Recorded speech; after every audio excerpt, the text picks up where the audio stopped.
Hello, everyone. My name is Igor Tomych, and today at Merchant Payment Ecosystem, we are conducting interviews with the various stakeholders, and I'm pleased to introduce Nick Dobson, who is the CEO of Unetics. And today we have quite interesting questions for you. What is your view? What is going on with the industry or on the conference? And the really first one, what is one payment metric that every merchant CEO should overview, not just the payment team? Yes, that's a really interesting point, actually. For me, it's net commercial yield. So quite a big one and a kind of new one. But explaining that is, I think a lot of CEOs will see revenue as the top line that they always look at. For me, when you start to look at it, and our approach is net commercial yield is that gross revenue, less your scheme fees, interchange, less all the processing costs, less refunds, but also more importantly, less all of those chargebacks and fraud, plus acquisitional costs. And actually then that gives you a view of actually, is it worth doing? And being able to look at that and then analyze that down to a regional or even a country level, I think is super important. Something that we've been, looking at and building out with some of our customers as well. So I think sometimes the default has always been acceptance rate, but actually I think we've evolved past that. Yes, acceptance rate's really important, but if the cost of actually operating in that market erodes that acceptance rate, then the question I like to kind of look at is, if I gave you, if I had 250,000 euros to spend on something to grow my business, where would you spend it? Yeah. So it's not just about, okay, the biggest market where I'm getting the most acceptance. It's actually that one that makes me the most money at the end of the process. Yeah, that's totally true, because sometimes we're trying to tackle something which is on market perception is good, but we're missing certain things. So thank you for sharing this with us. And the second one, I think it's also connected with the data and understanding what we're looking for. And we tend to collect more information about the customers, their behavior. And what do you think changes when we're collecting the data into the analytical decisions rather than just doing the changes into the system based on the data?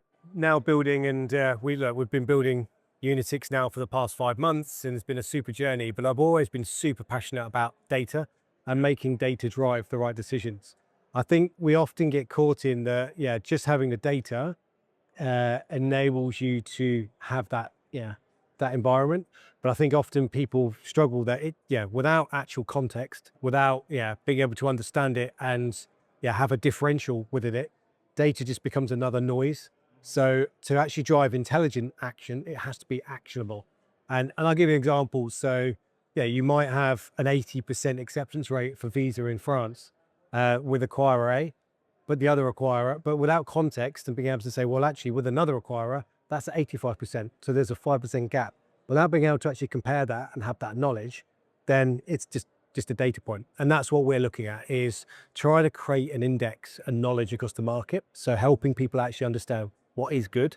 So is 70% good from my MCC, my customer base, where my customers come from, the type of business I am, all of that together, and being able to say, well, look, is that good? Or is there room for you to improve? So for me, that's what intelligence is being able to actually look at the data, have context to it, and then deliver something of positive impact for that. And that might not just be acceptance rate, might be fraud, chargebacks, being able to identify and minimize losses at the back end rather than purely at the front end. It sounds like comparing apples to apples, because that's what business struggles a lot. Like when you have a situation and then you're trying to compare it to something, and then it becomes apple to pears. But what you're describing is actually making it's a very English phrase you say there. And actually, do you know what? Completely right.